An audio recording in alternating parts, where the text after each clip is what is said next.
The network perimeter is expanding. We don't have traditional networks anymore. It was easy in the past when you created a firewall rule, when you had a DMZ, and when you tried to protect these assets.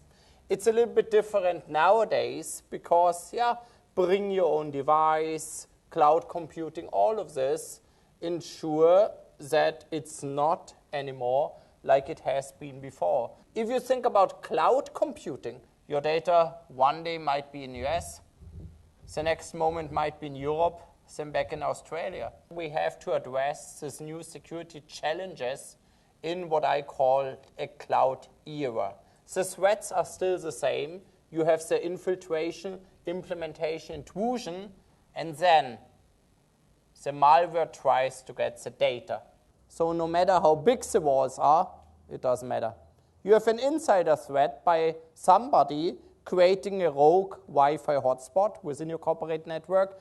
You have data moving in and out via mobile devices. What you need to do nowadays is you have to rethink your security concept. You have to look at smart threat protection and smart data protection. We all know that the cloud is a dark cloud, that the bad guys are making a lot of money, and they avoid law enforcement by moving their command and control servers around. For example, we worked with the FBI on something which we called Rove Digital. The FBI called it Ghost Click. It was a simple piece of malware, a DNS changer, and all the money being made was made with advertisement. In 2011, finally, last month, the FBI acted with global law enforcement and they jailed them all. But it took 4 years. APT, like what happened at RSA, is targeted and is looking for something specific. And APT is difficult to spot. RSA had IDS IPS systems, but these systems are creating so many log entries that you need to find the needle in a haystack. It was the same with Sony. They stole 110 million customer records. This doesn't happen in a millisecond. This was going on for a while. Again, these two companies and a lot of others, they had big walls. But then the intranet was a trusted source. So when you convince something in the intranet, in the case of Sony, a web server, to fork traffic, in the case of RSA, you infect somebody senior, and then it transfers it out. They didn't look at it. Google doesn't use Windows-based computers anymore after Operation Aurora. You need director's approval if you still want to use a Microsoft-based computer within Google. Is Google a safer place now? Depends on what the attacker wants to do. Is Apple really safer? Is a Linux desktop really safer? If you target on it, not.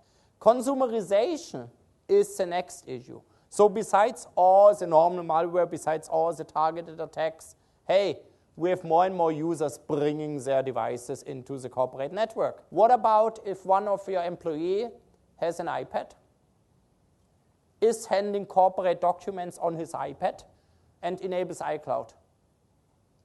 Hey, your documents are immediately on a server in US. Is this okay for you? Is this okay for your company policy? Platforms in the mobile world, Microsoft almost doesn't exist. Who of you is using a Windows smartphone? Nobody brave enough? You are safe. Nobody will attack Windows Mobile. 1.5% market share. Could be ignored. The good news is when you look at Android, it has been designed with security in mind. The problem is that Android is open. Apple is not any safer from a system design, but the Apple guys are paranoid about the app control. It's big business for Apple. So they are keen that the ecosystem stays safe and sound. We need to deliver mobile device management. We need to protect the data on the devices, and not on iOS yet, not on RIM. We need to deliver anti-malware and all this kind of stuff. Could somebody hack an iOS device? Yes. Could somebody hack a BlackBerry? Yes. But it will be targeted.